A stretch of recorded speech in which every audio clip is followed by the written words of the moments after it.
Jeśli nie wiecie, czym jest love-hate relationship, posłuchajcie o moim związku z Izraelem.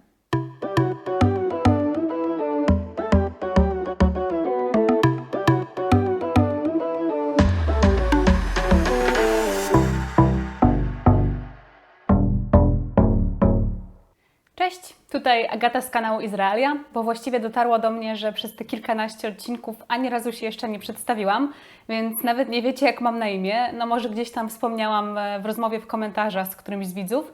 W każdym razie mam na imię Agata.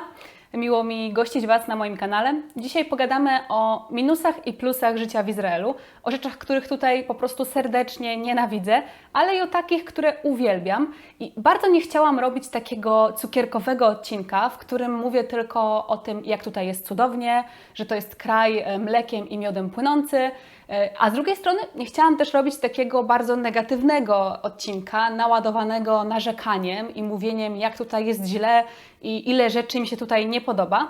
Więc po prostu stwierdziłam, że to sobie jakoś tak wypośrodkuję i opowiem i o minusach, i o plusach. Oczywiście z mojej własnej, osobistej perspektywy, bo to, co dla kogoś jest minusem, dla innej osoby może być plusem i odwrotnie. Więc generalnie zapraszam Was do oglądania. Nienawidzę po prostu z całego serca, nie znoszę i nie mogę się do tego przyzwyczaić, bo ludzie mówią, że można się przyzwyczaić do wszystkiego. I właśnie chyba macie próbkę, jeżeli to słyszycie, bo wokół mnie sporo budują, więc przepraszam z góry, jeżeli będą jakieś dźwięki, jakieś hałasy, ale właśnie a propos hałasu, nie znoszę w Izraelu hałasu. I ten hałas przybiera różne formy. Zacznijmy od ludzi. Ludzie są bardzo ekspresyjni w Izraelu, są bardzo głośni, nie zwracają uwagi na to, czy to komuś dookoła przeszkadza. Odbierają sobie w autobusie telefon i to jest w porządku. Ja nie mam nic przeciwko temu, żeby ktoś w autobusie rozmawiał przez telefon, ale jednak prowadzenie jakichś takich głośniejszych i głębszych awantur przy wszystkich ludziach po prostu jest denerwujące, zwłaszcza jak się wraca z pracy i jest się zmęczonym i chce się wyciszyć, a ktoś Ci się drze nad głową w autobusie. Więc darcie się, generalnie krzyczenie i kłócenie się na ulicy, krzyczenie do siebie też w taki miły sposób, po prostu wołanie się, jak się kogoś tam znajomego zobaczy. Jest to bardzo głośne, jest to coś, czego nie znamy w Polsce, gdzie jednak wszyscy w Polsce przejmujemy się tym, żeby nie przeszkadzać drugiej osobie, co też moim zdaniem jest przesadzone, ale do tego wrócę później. W każdym razie hałas jest niesamowity i tutaj poza ludźmi, co jeszcze bardziej mi przeszkadza, bo myślę, że do ludzi, którzy są głośni, jeszcze można się przyzwyczaić, ale do tego, do czego ja nie mogę się przyzwyczaić, to jest hałas drogowy. Czyli Izraelczycy po prostu nie dość, że jeżdżą jak wariaci, to ciągle trąbią. I to trąbienie jest czymś, czego ja po prostu nie znoszę. Ja mam w ogóle jakieś takie drgawki, jak słyszę, jak ktoś trąbi. I pamiętam w Warszawie, że wydawało mi się, że ludzie sporo trąbią, a teraz brakuje mi tej Warszawy, bo zrozumiałam, że właściwie w Warszawie ludzie trąbią, jak już naprawdę nie mają wyjścia, jak coś jest niebezpiecznego, dzieje się na drodze, jak ktoś Ci zajedzie drogę, czy spowoduje właśnie jakąś niebezpieczną sytuację na ulicy, no to wtedy trąbią. Ale jednak mimo wszystko trąbią mało. W Izraelu mam wrażenie, że trąbią po prostu, żeby wyładować swoją frustrację na tym klaksonie. Oni trąbią non-stop. Czasami nawet to jest niesamowite, może nie uwierzycie, ale widziałam wielokrotnie taką sytuację, że ktoś jedzie, przed tym samochodem nie ma żadnego innego samochodu, ani nawet za nim nie ma żadnego samochodu, bo jest na przykład późny wieczór i ulice są puste i ten ktoś sobie trąbi. I nie wiem, czy oni to robią dla zabawy, czy o co tutaj chodzi. Czasami się śmieję, mam koleżankę Polkę tutaj w Izraelu, która właśnie porównała to właściwie do dzieci. Wiecie, jak na przykład mały chłopiec dostaje samochodzik, taki zabawkowy, w którym może sobie pojeździć, to dla zabawy sobie trąbi. I moja koleżanka Polka właśnie stwierdziła, że tak widzi Izraelczyków, że oni właśnie są jak ci chłopcy w tych małych zabawkowych samochodzikach, trąbią sobie dla zabawy. I czasami to naprawdę tak wygląda. Trąbią non-stop, trąbią długo. To nie jest takie, wiecie, tak pip i koniec. Nie, po prostu pip przez, nie wiem, 20 sekund i to jest po prostu strasznie denerwujące i właśnie mam wrażenie, że władowują na tym swoje emocje. Są strasznie niecierpliwi, jest generalnie ciężko im zaczekać, żeby kogoś wpuścić na drodze. Nie wpuszczą, w ogóle nie ma opcji. Nie mogą zaczekać. Jeżeli Ty na przykład czekasz, żeby przejechać, to nie zaczekają, będą się wpychać, żeby po prostu przejechać pierwszymi. Będą sobie rezerwować miejsca parkingowe, kłócić się o te miejsca parkingowe. Otwierają okna i drą się na siebie. Jak Ty jedziesz, idioto, baranie i tak dalej. Więc są bardzo agresywni, tak słownie, i bardzo głośni, bardzo ekspresyjni, i to jest strasznie męczące na długą metę. Komunikacja miejska. Nigdy nie lubiłam jeździć autobusami, ale to, co się dzieje tutaj, to już jest jednak ponad moją tolerancję. Nie jestem w stanie tolerować tutejszej komunikacji miejskiej. Po pierwsze, zawsze, ale to zawsze autobusy się spóźniają. Ja chyba nigdy nie widziałam tutaj autobusu, żeby przyjechał na czas. Naprawdę nie pamiętam takiej sytuacji. I to nie są spóźnienia 2, 3, 5, 10-minutowe. Czasami czekasz na autobus 40 minut, a jest na przykład 40-stopniowy upał, więc ciężko jest na tym przystanku wysiedzieć i czekać, aż ten autobus wreszcie przyjedzie. I to jest taka norma. Zawsze się spóźniają. Kolejna rzecz.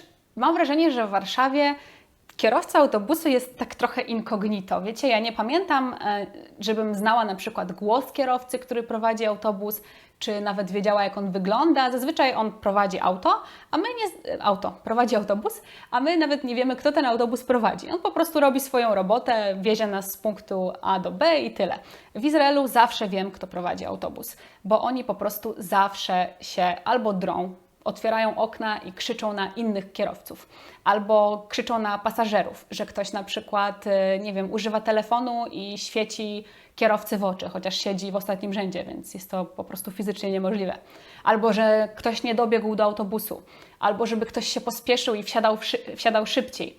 Albo na przykład słuchają głośno muzyki kierowcy autobusów, ale tak głośno na cały regulator, że to naprawdę nie jest przyjemne, jak się wraca po 9 godzinach pracy i chce się na przykład założyć słuchawki i nawet nie słyszysz, co tam w słuchawkach Ci gra, czy jak słuchasz sobie podcastu, jakiejś audycji radiowej, bo kierowca ma na cały regulator rozkręcone radio, więc generalnie wszyscy słuchają tej muzyki, której słucha on. Syf. Tak dosłownie. W Izraelu w większości miejsc niestety jest syf. I po pierwsze są to śmieci na ulicach, czyli to jest normalne, że gdzieś tam leżą plastikowe kubki po kawie, butelki po piwie czy po jakichś tam napojach. Ktoś sobie zje chipsy i wyrzuci sobie po prostu paczkę na chodnik. Plus zostawiają to niby w dobrej wierze, bo generalnie jak Izraelczycy wyrzucają nieużywany już mebel, krzesło czy stolik czy cokolwiek, albo nieużywane ubrania, to nie chcą tego wyrzucić, bo wychodzą z założenia, że może komuś się przyda. No fajnie, okej, ale może w takim razie zawieźć te ubrania albo meble gdzieś, albo chociaż wystawić je na ulicę tego dnia, kiedy przyjeżdża ciężarówka i je zabiera, ale nie zwracają na to uwagi i po prostu rzucają śmieci wszędzie, a meble i ciuchy do oddania po prostu kładą dosłownie na chodniku przed blokiem, więc potykasz się o jakieś rajstopy, spodnie, bluzki, które ktoś zostawił, nawet nie zapakował ich w torby, tylko biorą, wiecie, tak po prostu kupę ubrań i kładą ją sobie na chodniku pod blokiem, a nóż ktoś weźmie, no na pewno. Przynajmniej wrzuć je do kontenera dla bezdomnych, albo nie wiem, zapakuj w jakiś worek, no cokolwiek, jest mnóstwo możliwości, ale oni z nich nie korzystają. Tak samo z meblami, po prostu biorą krzesło, którego już nie używają, czy stolik, czy biurko, czy pralkę i stawiają ją pod blokiem i później pod każdym blokiem na przykład są meble i ciuchy, więc się o to potykasz i nie możesz ulicą normalnie przejść. Jest syf, jeśli chodzi właśnie o standardy izraelskie.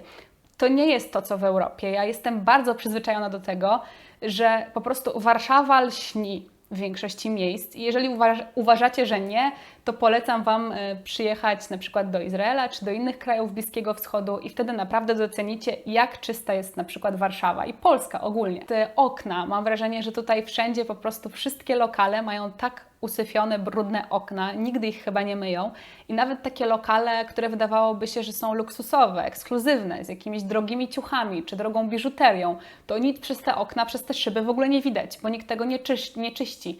W Warszawie na przykład pamiętam taki widok, że każdy po prostu ze szmatką i czyści, pucuje te szyby. Moja teściowa, jeszcze nie teściowa, bo nie jesteśmy małżeństwem, ale nazwijmy ją teściową, jak była w Warszawie, to powiedziała mi, wiesz Agata, byłam w galerii handlowej i po prostu weszłam w szybę, bo szyba była tak czysta, że jej nie zauważyłam. Więc tutaj czegoś takiego raczej nie zobaczycie. Plus na przykład jak budują nowe budynki, To wiecie, w Warszawie, nie wiem, ciągle gadam o Warszawie, bo jestem z Warszawy, ale w Polsce ogólnie, jak wybuduje się nowy budynek, to później się go gruntownie sprząta. Zazwyczaj bierze się jakąś ekipę sprzątającą i pucuje się po prostu ten budynek z kurzu, bo wiecie, po remoncie no to jest mnóstwo tego pyłu, które trzeba wymyć. Tutaj się tego nie robi, po prostu skończyliśmy budowę i wychodzimy i kogo to tam obchodzi, że cały budynek jest biały od pyłu, łącznie z oknami. Chcesz to sobie umyć swoje okna. No okej, no umyję sobie okna, ale na przykład okien na klatce, czy tam u sąsiadów, no to nie umyję, zwłaszcza z drugiej strony, więc w ogóle nie zwracają na takie rzeczy uwagi. Na plażach jest też straszny syf i to nie wiem, czy Izraelczycy, czy turyści, pewnie trochę tak, trochę tak. Mnóstwo właśnie butelek, czy jak jedzą, to jakieś skórki po bananie, mnóstwo syfu i mimo tego, że są wszędzie kosze na śmieci, naprawdę co 2 metry jest kosz na śmieci. Czasami zobaczycie śmieci metr od śmietnika, więc zastanawiasz się, przecież miałeś tak blisko, nie mogłeś już tego chociaż rzucić do tego kosza. Chociaż wiadomo, że w Polsce mamy takie podejście zazwyczaj, bo mam wrażenie, że edukacja ekologiczna, jeśli chodzi o ekologię, jest w miarę dobrym poziomie w Polsce. Tutaj tej edukacji nie ma. W Polsce, jeżeli mamy jakiś papierek, zjemy coś czy wypijemy, to nawet jak tego kosza w pobliżu nie ma, to i tak, nie wiem, zatrzymamy ten papierek i po prostu wyrzucimy, jak jakiś kosz po drodze będzie. Tutaj nie, po prostu nawet czy jest kosz, czy go nie ma, to i tak się wyrzuca wszystko na ziemię. Nawet pamiętam taką sytuację, że byłam w kinie w Tel Awiwie i tutaj właśnie a propos edukacji, mama z córką zjadły popcorn, skończył się seans i córka mówi do mamy: mamo, ale zostawiłyśmy tam butelkę po coli i paczkę po popcornie, to trzeba wyrzucić. Mama do niej mówi: nie, zostaw to, przecież ktoś to posprząta. Więc sami widzicie, że nawet dziecko ma już taki odruch, żeby po sobie posprzątać, no ale jeżeli rodzic od małego go w taki sposób wychowuje, no to ciężko później wymagać, żeby ci Izraelczycy pamiętali o tym, żeby po sobie posprzątać. I znowu właśnie jeśli chodzi o ekologię, to ta świadomość jest tutaj naprawdę zerowa. Ona się trochę zmienia i trzeba pamiętać o tym, że Izrael ma dopiero 72 lata, więc to jest kraj raczkujący i oni się muszą dużo nauczyć. Wiadomo, że w Polsce też nie było tak, jak jest od zawsze i musieliśmy tę świadomość ekologiczną jakoś w sobie wykształcić i to wymaga czasu. W każdym razie tutaj jest ona zerowa. Na przykład jeśli chodzi o plastik. W każdym sklepie po prostu torebki plastikowe wciskają Ci na siłę. Weźmiesz sobie karton mleka i płatki, dostaniesz na to 2 oddzielne plastikowe torebki, żebyś sobie włożyła w jedną torebkę karton mleka, a w drugą płatki śniadaniowe, no po prostu masakra. Jak mówisz, że nie chcesz torby, to i tak Ci tam wcisną, no musisz się z nimi wykłócić, nie chcę torby, nie potrzebuję, mam własną, albo poniosę sobie w ręku tą jedną rzecz, którą kupiłam. Plus właśnie takie sklepy z plastikiem są bardzo popularne, z plastikiem w sensie z jednorazowymi sztućcami, czy talerzami, czy kubkami, bo Izraelczycy na przykład jak wyprawiają jakieś przyjęcia, w święto niepodległości, jak wszyscy grillują, to nie chce im się zmywać po tym grillowaniu, więc kupują sobie po prostu wszystko jednorazowe i potem to wyrzucają do śmietnika. Jak robią zakupy, to bardzo często tuż po zakupach wyrzucają wszystkie siatki i przy następnych zakupach biorą nowe. Nawet nie używają tych reklamówek na śmieci, nie wykorzystują ich ponownie. Po prostu użyją je raz i wyrzucają. No, ja nie mogłam uwierzyć, naprawdę, bo nawet jeżeli nie użyję ich drugi raz na zakupy, no to chociaż użyję ich jako worek na śmieci, no cokolwiek. Chyba by mi ręka uschła, jakbym miała wyrzucić torebkę plastikową do śmieci po jednych zakupach, jak ona się jeszcze nadaje na kilka kolejnych razy, czy na przykład na torebkę na śmieci. W biurze u mnie była taka sytuacja, że były szklanki normalne i kubki, i talerze, i miski, i sztućce, wszystko jest. Nie trzeba używać plastiku, ale z jakiegoś powodu stawiają też plastikowe alternatywy i wielu Izraelczyków, pomimo tego, że ma dostęp do normalnych kubków, to weźmie sobie kubek plastikowy. Co więcej, naleje sobie wody do tego kubka, wypije tę wodę, wyrzuci ten kubek, a za godzinę, jak znowu chce mu się pić, to weźmie nowy, więc użyje sobie za każdym razem, jak bierze wodę, to nowy kubek. Kolejny minus to są standardy mieszkań. Ja jestem z Polski, z Europy i zupełnie inaczej wyobrażam sobie warunki do życia niż wyobraża sobie to na przykład Izraelczyk. Mają dużo niższe oczekiwania, jeśli chodzi o mieszkania i nie będę się też nad tym rozwodzić, bo opowiadałam trochę o tym w odcinku o rynku nieruchomości w Izraelu, więc po prostu go podlinkuję i tutaj też, tu albo tu, będzie na karcie u góry. W każdym razie grzyb na ścianach, który jest tutaj niestety bardzo częsty z powodu tego, że jest blisko do morza mroza, że jest wilgotno i gorąco i z różnych jeszcze innych powodów, takich, że po prostu się tych budynków nie odnawia przez lata, pojawia się grzyb i Izraelczycy mieszkają z tym grzybem w mieszkaniach i oczywiście są tacy, którzy sobie tego nie wyobrażają i nie będą tak mieszkać, ale wielu z nich po prostu mówi, no okej, no tam trochę grzyba na ścianie, no to co? To przecież się nic nikomu jeszcze nie stało, jeszcze nikt od grzyba nie umarł, no nie wiem. W każdym razie rynek nieruchomości też ogólnie jest bardzo, bardzo ciężko znaleźć mieszkanie. Jest mnóstwo chętnych na jedno mieszkanie i tu też zapraszam do mojego odcinka o wynajmie w Izraelu, bo tam opowiadam o tym znacznie więcej. W każdym razie ten rynek nieruchomości, jeśli chodzi o standard i o szukanie mieszkania, jest czymś naprawdę ciężkim do zniesienia dla Polaka i dla Europejczyka w ogóle. Upały. I ja wiem, że wszyscy mi teraz pewnie zazdroszczą, o ale fajnie, mieszkasz sobie w ciepłym kraju, w Polsce jest szaro i zimno i okej, jakby słońce jest naprawdę antydepresantem i odkąd mieszkam w Izraelu, to jestem dużo bardziej pogodną osobą, pozytywną i widzę ten wpływ pozytywny światła, słońca na moje samopoczucie, na mój nastrój, bo co innego jak otwieramy rano żaluzję i widzimy sobie słoneczko, a nie na przykład śnieg i deszcz i szarugę, więc okej, zgadzam się z tym, aczkolwiek to nie jest tak, jak sobie to wyobrażacie. Generalnie lato, czyli mniej więcej od czerwca do października jest nie do wytrzymania. Jest około 32-33 stopni, czasem jest 40. Normą jest na przykład hamsin, czyli gorący wiatr. To jest po prostu ktoś jakby Ci buchał żarem w twarz i to jest nie do wytrzymania. Jest bardzo wilgotno. To też sprawia, że te upały są nieznośne, bo każdy wie, kto trochę podróżuje, że co innego być nawet w tych 40 stopniach upału, kiedy jest sucho i tych 40 stopni się nie czuje, a co innego być nawet w 30, ale w wilgotnych warunkach, jak powietrze jest wilgotne, wilgotność powietrza jest wysoka, to wtedy jest to nie do wytrzymania. Ciężko się oddycha, pocimy się nadmiernie i to nie jest nic przyjemnego. To nie jest takie lato, które sobie wyobrażacie, że o, fajnie jest cieplutko i pijemy sobie drinka na plaży. Nie da się wytrzymać, zwłaszcza właśnie te dni, kiedy jest hamsin. Plus zima, którą z jednej strony uwielbiam w Izraelu, bo temperatury są dla mnie w zimę idealne. Generalnie taka minimalna w tym regionie, w którym mieszkam, czyli centralnym, niedaleko Tel Awiwu, to około 13 stopni w zimę. Raczej poniżej tego nie schodzi, a zazwyczaj jest 17, 18, później zaczyna być 20. To już jest taka idealna dla mnie temperatura, ale to jest temperatura na zewnątrz. Natomiast w mieszkaniach zima w Izraelu jest ciężka do przetrwania, bo tutaj nie ma w mieszkaniach centralnego ogrzewania. Więc ja po prostu mam wrażenie czasami, że u mnie w mieszkaniu w zimę jest zimniej niż na dworzu. I do tego większość izraelskich mieszkań ma kafelki, a nie parkiet.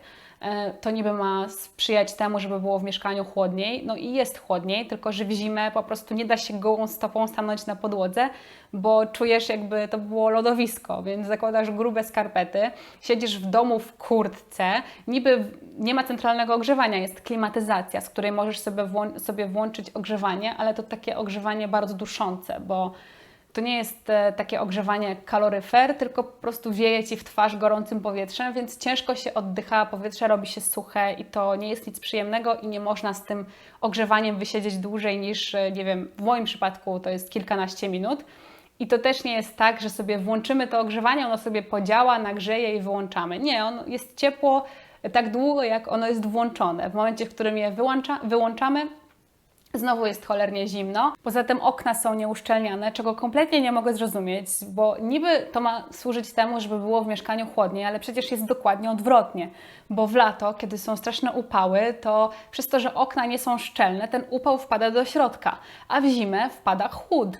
Więc nie ma dobrego wytłumaczenia na to i nie rozumiem, dlaczego nie uszczelniają okien. W każdym razie przez to, że one są nieszczelne, w lato jest tylko goręcej, a w zimę jest jeszcze zimniej. Dla mnie uciążliwe też było ogrzewanie wody i w tym aspekcie Izraelczycy są przynajmniej ekologiczni i chwała im za to. Używają paneli słonecznych do ogrzewania wody, ale jest to uciążliwe na co dzień, dlatego że pamiętam w Polsce po prostu odkręcam sobie wodę i jest ciepła i robię sobie wannę na przykład, czy biorę ciepły prysznic w zimę.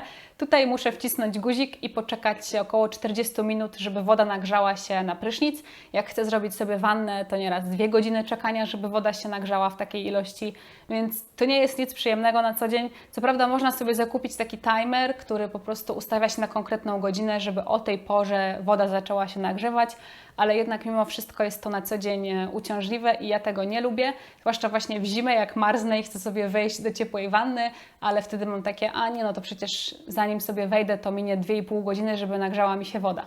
Brak manier i to już taki całkowity czasami po prostu. Na przykład zasada, że ten, kto wychodzi, jest pierwszy, czekamy i dopiero później wchodzimy, tutaj nie istnieje. Zawsze jestem w szoku, jak próbuję wysiąść z autobusu czy wyjść z budynku i po prostu fala ludzi się na mnie wpycha i tej zasady tutaj po prostu nie ma. Czy na przykład przepuszczanie kobiet w drzwiach. To tak różnie, zależy. Znam mężczyzn, którzy to robią, ale to nie jest aż tak częste jak w Polsce, że jednak prawie każdy mężczyzna Cię przepuści w drzwiach. Plus na przykład jeśli chodzi o kolejki, wszyscy się po prostu wpychają. To jest normą, jak jesteście w supermarkecie i tylko się odwrócicie na momencik, a już ktoś przed Wami stoi. Nie wiadomo skąd się wziął, w ogóle co on tutaj robi, ale jednak zdążył się jakoś wepchnąć przez ten ułamek sekundy. Nawet pamiętam na jednej z grup, w której mieszkańcy Tel Awiwu po prostu ze sobą gadają online, ktoś był w Polsce i wstawił taki post na tę grupę ze zdjęciami. To był jakiś festiwal w Polsce, już nawet nie pamiętam jaki, ale właśnie Izraelczyk wstawił zdjęcia. Zobaczcie ludzie stoją w kolejkach i nikt się nie przepycha, stoją gęsiego i to jeszcze wiecie, festiwal, gdzie jest ogrom tych ludzi. To nie jest supermarket, że stoi 10-20 osób w kolejce, tylko festiwal, dziesiątki osób. I nikt się nikomu nie wpycha, stoją jeden za drugim, czekają cierpliwie, więc Izraelczycy w ogóle widzieli te zdjęcia z Polski i byli w szoku, że tak się da, że w jakimś kraju można stać w kolejce spokojnie i przed nikogo się nie wepchać.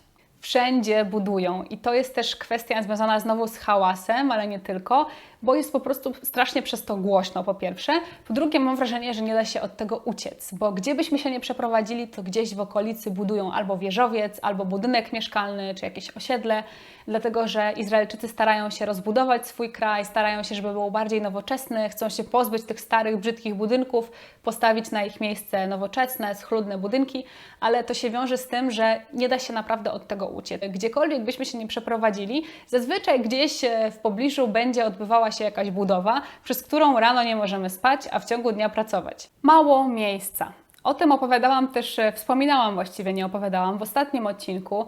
Gęstość zaludnienia w Izraelu jest bardzo wysoka, więc po pierwsze jest tłoczno, ale teraz mam na myśli nie tyle co ludzi, co po prostu budynki. Izrael jest bardzo małym krajem, więc buduje się na potęgę, żeby tych ludzi wszystkich jakoś pomieścić i buduje się po prostu budynek na budynku. Nie ma odstępów pomiędzy budynkami. Ja wiem, że teraz w Polsce dużo się na to narzeka, że gdziekolwiek jest jakiś kawałek trawy, to zaraz wstawią tam budynek. I nie jest tak jak kiedyś w latach 70., że pomiędzy budynkami jest tak duża odległość, że można się spokojnie przespacerować. Teraz otwieramy na przykład w Polsce okno i widzimy czyjeś okno. Tak w Izraelu jest 5 razy gorzej, bo tych budynków jest naćkane. Wszystkie budynki wyglądają zupełnie inaczej. Mało jest takich docelowo osiedli, bo zazwyczaj jest to jedna konkretna osoba, która buduje jakiś jeden budynek. Rzadko kiedy jest to firma, która stawia całe osiedle, więc nawet jak są jakieś ładniejsze, nowsze budynki, to one kompletnie od czapy do siebie nie pasują, bo jest jeden budynek w takim stylu, drugi w takim, trzeci w takim, a pomiędzy nimi jeszcze jakiś stary, nieodremontowany, więc to wszystko wygląda po prostu totalnie bez planu. Plus nie ma miejsca w takim względzie, że bardzo małe są chodniki dla pieszych i nie wiem, jak na przykład matki z wózkami chodzą z dziećmi na spacer. Ja mam problem, żeby wyprowadzić psa, bo chodniki są bardzo wąskie, do tego Izraelczycy na nich zazwyczaj parkują, więc już w ogóle nie ma miejsca, trzeba po prostu zejść na ulicę i szybko wrócić na chodnik, więc jest tłoczno, jest ciasno i to jest coś, co mi mega przeszkadza i zawsze jak jestem w Warszawie, to mam takie poczucie, że jest tam strasznie przestronnie i w ogóle mogę złapać taki oddech. Dobra, ponarzekałam trochę, właściwie ten odcinek miał dla mnie też taką wartość terapeutyczną, już mi trochę lżej, mogłam się wygadać. Teraz jeśli chodzi o pozytywy, których też jest sporo i one w zasadzie moim zdaniem przeważają i sprawiają, że jednak te negatywy trochę stają się takie mniej istotne. Izraelczycy są bardzo ciepli, w takim sensie gorący, jeśli chodzi o temperament, tak jak wcześniej mówiłam, ale ciepli i naprawdę tacy pomocni i jest coś takiego w Izraelu, co wisi w powietrzu. Nie wiem, jak to dokładnie nazwać. To jest taka solidarność, takie braterstwo. Nie wiem, czy to chodzi po prostu o Żydów, że to ich tak scala.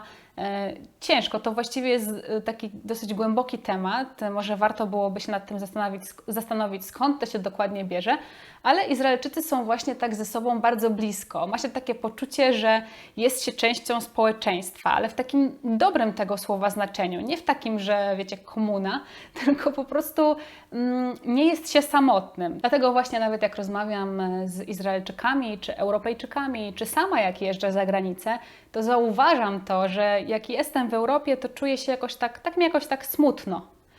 Jak wracam do Izraela, to od razu jakoś tak weselej, więc jest coś w tym faktycznie, że to ciepło i ta solidarność naprawdę ułatwia takie codzienne życie. I to samo dotyczy ruchu ulicznego, czyli z jednej strony nakrzyczymy na kogoś przez okno, czy strąbimy go, czy nie wiem, zrobimy awanturę na drodze, a z drugiej strony jak tej samej osobie coś się stanie, to wysiądziemy z samochodu i jej pomożemy. Więc to jest też normalny widok na izraelskich drogach, że właśnie ludzie się kłócą, przez okno wyzywają się nawet, a za 3 sekundy jedna z tych osób złapie gumę i ta druga od razu biegnie, wysiada z samochodu, żeby jej pomóc. Już zapomina o tym, że się przed chwilą pokłócili. Więc oni są po prostu tacy autentyczni, prawdziwi. Jak są wściekli, to są wściekli i to okazują. Ale jak trzeba pomóc, to pomogą. Są uśmiechnięci, są radośni, są weseli. Energia życiowa, taka, która bije z Izraelczyków, to jest coś dla mnie niepowtarzalnego i coś, czego nie widziałam w żadnym innym kraju.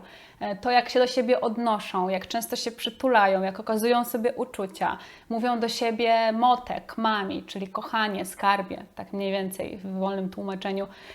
Generalnie nawet do ludzi, z którymi nie są jakoś bardzo blisko, nie tylko z członkami rodziny czy z przyjaciółmi, ale na ulicy gdzieś tam, czy w autobusie. Plus brak takiego oficjalnego podejścia, takiego on, jak ja to nazywam, że na przykład, nie wiem, dzwonimy gdzieś do banku czy do urzędu i właśnie miałam ostatnio taki przykład, że musiałam zadzwonić na infolinię jednego z polskich banków i byłam w strasznym szoku, bo kompletnie się już odzwyczaiłam od takiej rozmowy oficjalnej, więc odebrał ode mnie pan na infolinii telefon i mówi: dzień dobry Pani Agato, w czym mogę Pani pomóc, jaką ofertę mógłbym Pani przedstawić, bardzo przepraszam za niedogodności. I ja miałam takie: matko, to tak się rozmawia jeszcze z ludźmi, już w ogóle o tym zapomniałam, bo w Izraelu jak dzwonimy do urzędu, czy do banku, czy do jakiejkolwiek poważnej nawet instytucji, to po prostu ktoś odbiera telefon i mówi: no cześć Agata, co słychać? A ja odpowiadam: no w porządku, co tam? No okej, no to w czym mogę Ci pomóc? No w tym i w tym. Okej, to już to dla Ciebie sprawdzam, no to poczekaj chwilę, no spoko. I to jest taka rozmowa na poziomie jak ze znajomym, jak z przyjacielem. Nie ma tego właśnie takiego takiego spięcia. Tak samo w pracy z szefem. Jesteśmy raczej z szefami w takich relacjach kumpelskich. Oczywiście wiadomo, że to jest nasz szef i go szanujemy, ale wszyscy są ze sobą na ty i rozmawiają z szefem po prostu jak z kolegą. Zaufanie, które objawia się na przykład podczas płacenia kartami płatniczymi. Jak jesteśmy w restauracji i chcemy opłacić swój rachunek i płacimy kartą, dajemy kelnerce swoją kartę, ona z nią gdzieś znika na kilka minut i potem nam ją odnosi do stolika. Plus na przykład zamawiamy pizzę, to podajemy panu, który pracuje w tym lokalu, swoje dane z karty płatniczej, plus na przykład numer dowodu osobistego, później kod do domofonu, żeby mógł wejść i nam te pizzy dostarczyć. Nie wiem, nieraz kupujemy ciuchy i też podajemy numer dowodu osobistego, więc po prostu wszyscy praktycznie znają nasze dane z karty płatniczej, więc teoretycznie mogliby to wykorzystać i nią zapłacić, albo znają nasze dane z dowodu, więc mogliby wziąć na nas kredyt, a tego nie robią. Więc ja nauczona tymi wszystkimi, wiecie, jak w Polsce mówi się o tym, że nie podawaj nikomu swojego PESEL-u czy danych z karty płatniczej, bo ktoś weźmie na Ciebie pożyczkę albo zapłaci Twoją kartą. Tak tutaj czegoś takiego w ogóle nie ma, a mimo to jest tych kradzieży bardzo, bardzo mało. Dużo mniej niż w krajach europejskich, gdzie tak się tego wszystkiego przestrzega. Więc paradoksalnie w kraju, w którym nie ma tych wszystkich zasad, jest dużo mniej oszustw. Podejście do wyglądu. Nie wiem, czy to wynika po pierwsze z wysokich temperatur i z tego, że jest plaża i tak dalej, więc ten taki beach natural look jest tutaj bardzo popularny, ale generalnie większość Izraelek się nie maluje. Zazwyczaj jak widzicie w Izraelu umalowaną kobietę, to będzie to Rosjanka, czasami Polka, ale to rzadziej, zależy oczywiście. W każdym razie generalnie mniejszą uwagę przykuwa się do wyglądu w takim dobrym sensie, że możecie sobie wyjść do supermarketu w piżamie i nikt na Was nie będzie patrzył oceniająco. stresująco, że o, zobacz jak się ubrała, albo poszła w piżamie, o, zobacz, tak jak nieraz w Polsce niestety zdarzało mi się słyszeć, tak tutaj czegoś takiego nie ma. W Polsce nigdy bym nie poszła do pracy bez makijażu, a tutaj nigdy chyba nie byłam w pracy w makijażu, bo po prostu nikt tego makijażu nie nosi, każdy ma taki luz i fajne jest też coś takiego, że czy jesteśmy w tym makijażu, czy nie, to jest od nas zależne, w to, co się ubraliśmy, to jest od nas zależne, w takim sensie, że nikt nas za to nie skrytykuje. Nosisz makijaż? Fajnie, nie nosisz? Fajnie. Ubrałaś się w dres? Okej. Przyszłaś do pracy w sukience? Też okej. Więc brak jest takiego oceniania, przez to jest dużo większy luz i mam wrażenie, że skupiają się na bardziej istotnych sprawach, a nie na takich błahych, czy ktoś poszedł w piżamie do supermarketu. Podejście do dzieci to jest też coś, co mi się bardzo tutaj podoba. Generalnie po pierwsze Izraelczycy dzieci traktują bardzo na równi, w sensie zabierają je na wiele imprez, na wesela, tak jak wspominałam w odcinku o weselach.